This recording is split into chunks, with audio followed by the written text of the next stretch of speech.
Sambil dia juntaikan kepala dengan rambutnya yang panjang tu daripada bumbung hinggalah sampai tutup cermin tingkap kat tempat ibu si Amy ni duduk.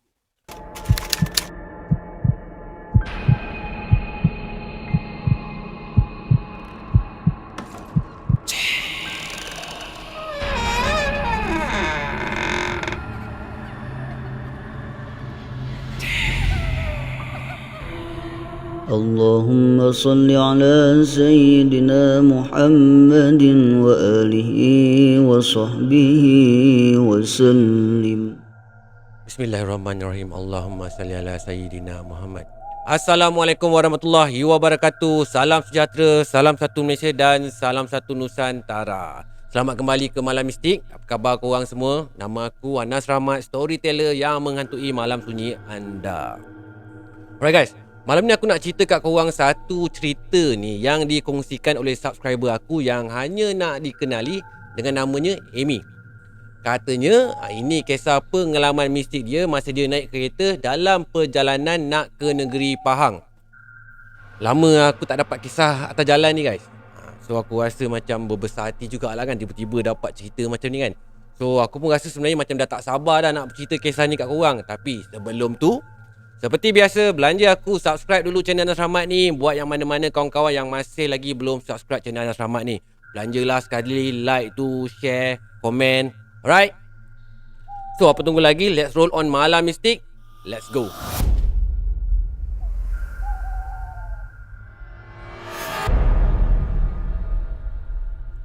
Amy ni dia berasal daripada Kuala Selangor. Kisah ni berlaku pada bulan November tahun 2016 yang masa tu Amy dengan keluarga dia ni dalam perjalanan ke majlis perkahwinan saudaranya dekat satu daerah dalam negeri Pahang. Masa kejadian ni, Amy ni masih lagi belajar dekat sekolah menengah. So, Amy ni pesan, kalau ada nama tempat atau jalan yang salah, dia minta maaf siap-siap. Sebab dia dah tak berapa ingat dah. Alright, back to the story. Rancangannya, diorang ni nak bertolak daripada rumah lepas daripada isyak. Tapi disebabkan ada hal yang tak dapat nak dielakkan, paksalah diorang ni mulakan perjalanan selepas pukul 11.30 malam. Diorang ni akan melalui Lebuh Raya Karak. Pakciknya Amy yang drive masa tu. Sepanjang perjalanan melalui Lebuh Raya Karak tu memang tak ada langsung diorang ni hadapi sebarang masalah hinggalah diorang ni melepasi terowong Genting Sempah dekat kawasan Angin Lintang tu. So tiba je dekat kawasan tu, tiba-tiba diorang ni terdengar ada bunyi dentuman tau. Bunyi tu kuat datangnya betul-betul daripada atas bumbung kereta ni. Yang menyebabkan kereta yang pakcik diorang bawa tu dia terasa macam bergegar. Hampir jugalah pakciknya ni lost control tau drive malam tu. Bunyi tu seolah-olah macam bunyi dahan pokok besar jatuh betul-betul dekat atas bumbung kereta dia. So apa lagi, membebel lah pakcik si Amy ni. Dia pun cakap, "Ni aku malas nak lalu kawasan hutan ni, habis kemek bumbung kereta aku." Bunyinya macam marah sangat pakcik si Amy masa tu. Amy dengan penumpang lain yang kat dalam kereta masa tu just diam aja. Tak sepatah pun diorang bercakap. Sebenarnya Amy ni dia dah boleh agak yang bunyi tu bukan bunyi ranting patah ataupun dahan reput, tapi lebih kepada bunyi sesuatu yang melompat daripada tempat tinggi lepas tu mendarat dekat atas kereta dia. Tapi maksud Amy ni yang dia fikirkan bukanlah benda-benda yang seram pun. Mungkin beruk agaknya macam tu lah. Mungkin lah kan. Tapi dalam masa yang sama, Amy pun dia rasa macam tak sedap hati juga. Cuma dia just harap janganlah benda-benda yang mistik ni berlaku masa tu. Tapi malangnya apa yang berlaku tak sama dengan apa yang dia harapkan. Nak dijadikan cerita, adalah satu kereta ni, dia nak memotong kereta yang pakcik Amy ni bawa ni. Tapi tiba-tiba je bila dia dah dekat sebelah kereta tu, terus dia slowkan keretanya. Lepas tu dia terus bagi high beam. Berkali-kali jugalah dia main dengan lampu tinggi kat belakang kereta si Amy ni. Sampaikan terganggu jugalah pakcik si Amy ni dia nak drive. Sebab silau kan mata dia kena high beam kereta belakang itu kan. Sekali lagi pakcik Amy ni membebel. Aduh, apa masalah dia ni? Nak potong-potong je lah. Kenapa nak duduk bagi high beam pula ni? Marah pakcik Amy sambil dia bagilah kat laluan kat kereta belakang dia tu untuk motong. Tapi still juga kereta tu tak nak motong.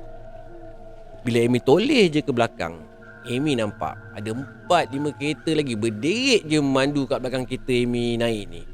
Amy ni dia terasa pelik jugalah kan. Dah kenapa diorang ni tak nak memotong? Padahal pakciknya tu daripada tadi dah bagi je laluan. Tapi diorang ni memilih nak juga duduk slow kat belakang kereta pakcik dia ni. Lagipun lain kanan tu memang clear je, boleh je kalau diorang ni nak memotong. Si Amy ni fikir mungkin ada roblox agaknya kat depan. Mungkin lah, tu fikir Amy masa tu. Tiba-tiba pakcik Amy ni dia kuatkan volume MP3 bacaan Al-Quran kat radio dia.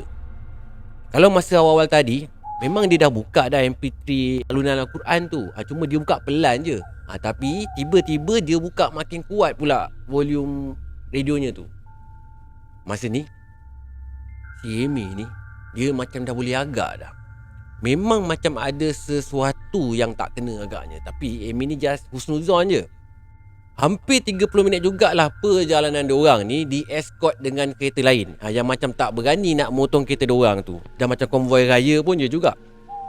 Hinggalah ada sebuah lori daripada arah bertentangan dengan kereta diorang ni melintas. Betul-betul kat sebelah diorang ni, barulah nampak satu persatu kereta kat belakang diorang ni memotong diorang. Bila lori tu melintas, barulah kereta belakang ni macam berani tau nak potong.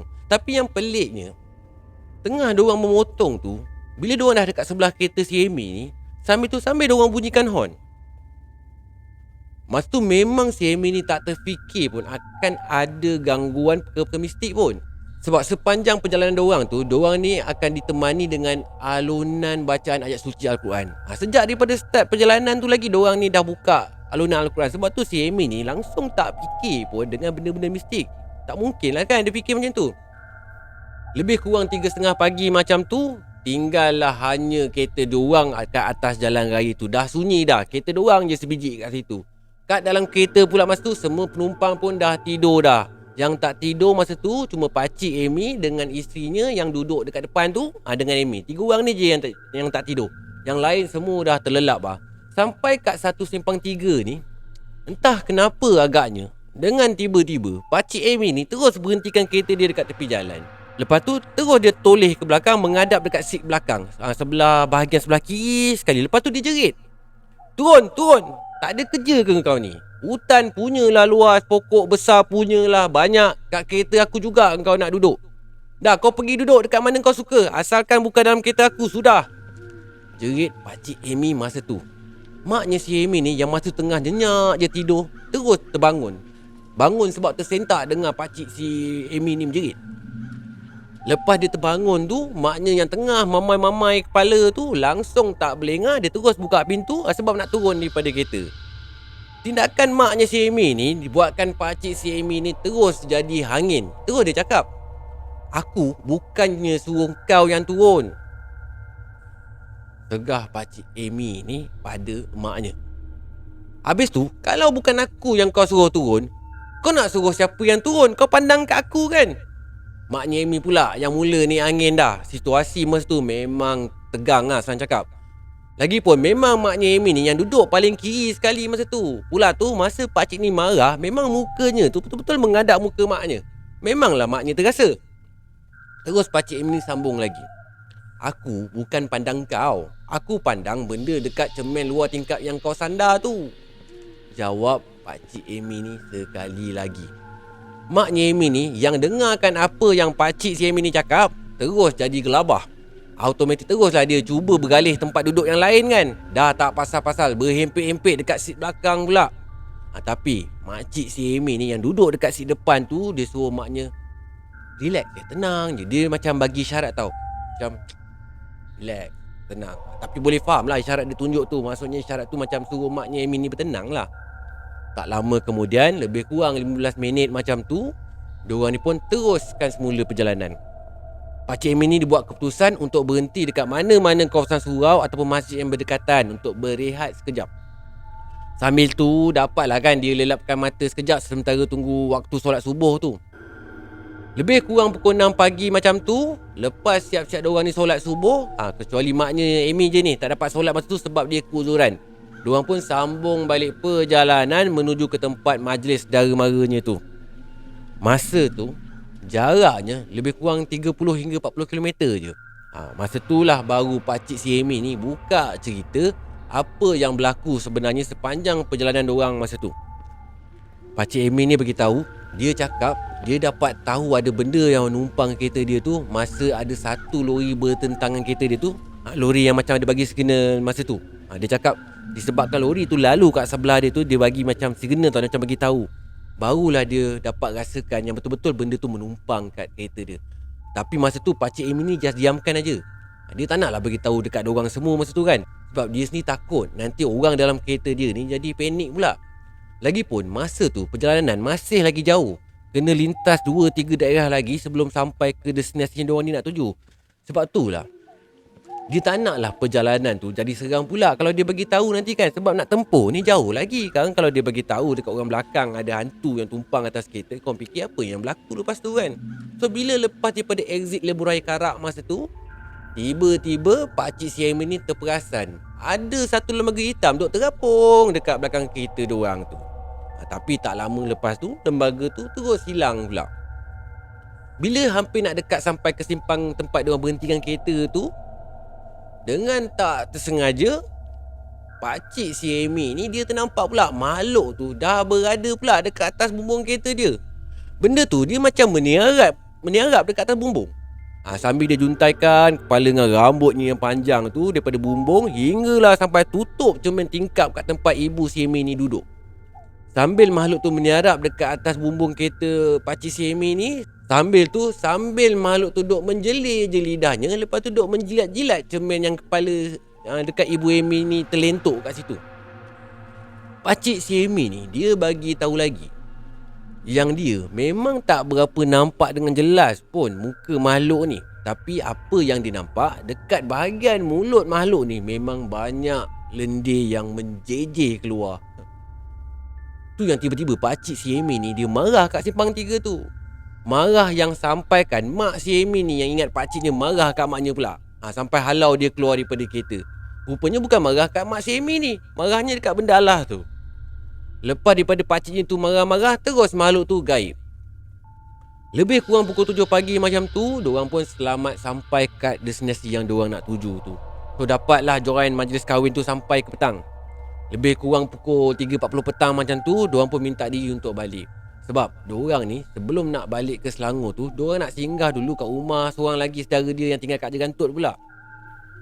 Dipendekkan cerita, petang tu, masa perjalanan nak ke Jerantut, sekali lagi diorang ni tak bernasib baik.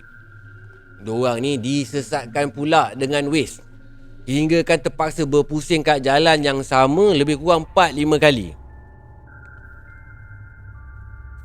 Sejam jugalah diorang ni asyik berpusing-pusing kat jalan yang sama je. Maknya Amy ni ada juga tegur kat pakcik Amy ni. Dia suruh pakcik Amy ni jalan terus je, hinggalah jumpa satu persimpangan lampu isyarat. Itulah jalan keluarnya. Tapi malangnya, pakcik Amy ni dia tak nampak langsung jalan yang mak Amy ni bagi tahu. Langsung tak nampak. Akhirnya bila azan maghrib berkumandang, barulah diorang berjaya keluar ke jalan besar.